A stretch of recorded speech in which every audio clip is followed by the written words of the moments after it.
মল্লিকের গান, কত গান আজকে আমরা নতুন শুনি, নতুন সুরকার, নতুন শিল্পী, লেখক, কবি, গায়ক, কিন্তু হাজার গানের মাঝে আমরা শুধু মল্লিককে খুঁজি। মল্লিকের গানের মধ্যে যে আবেদন, যে জীবন্ত রূপ, মনে হয় যে গানের যে ভাষা আর তার জীবনের যে চেতনা আর আচরণ, তার দৃষ্টিভঙ্গি একাকার হয়ে গেছে।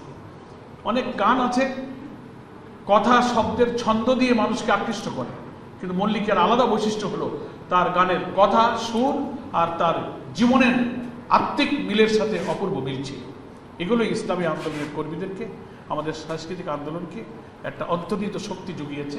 এটাই এদেশের ইসলামী আন্দোলনের সাংস্কৃতিক ধারাকে সামনে এগিয়ে নেবে ইনশাআল্লাহ। আমাদের এই দেশীয় সাহিত্যিক সংসদ এই রচনাবলী প্রকাশের যে বিশাল কর্মযজ্ঞ হাতে নিয়েছিলেন, কিছুটা এর সাথে আমার সম্পর্ক এবং জানবার যে সুযোগ হয়েছে, তাতে আমি সাংস্কৃতিক সংসদকে ধন্যবাদ জানাই, আল্লাহর শুকরিয়া আদায় করি যে মল্লিককে হারিয়ে যেতে না দিয়ে তার কথা, তার লেখা, তার গানকে ধরে রেখে যুগ যুগান্তর ধরে প্রজন্মের পর প্রজন্ম যে তাকে যে জানতে পারবে, এই অসাধারণ কর্মযজ্ঞ তারা আরও চালিয়ে যাবেন। মণিমুক্তার মতো ছড়িয়ে থাকা মল্লিকের কাছে আর কি কি আমাদের জন্য আছে সেটা তারা সংকলিত করবেন, সংগ্রহ করবেন।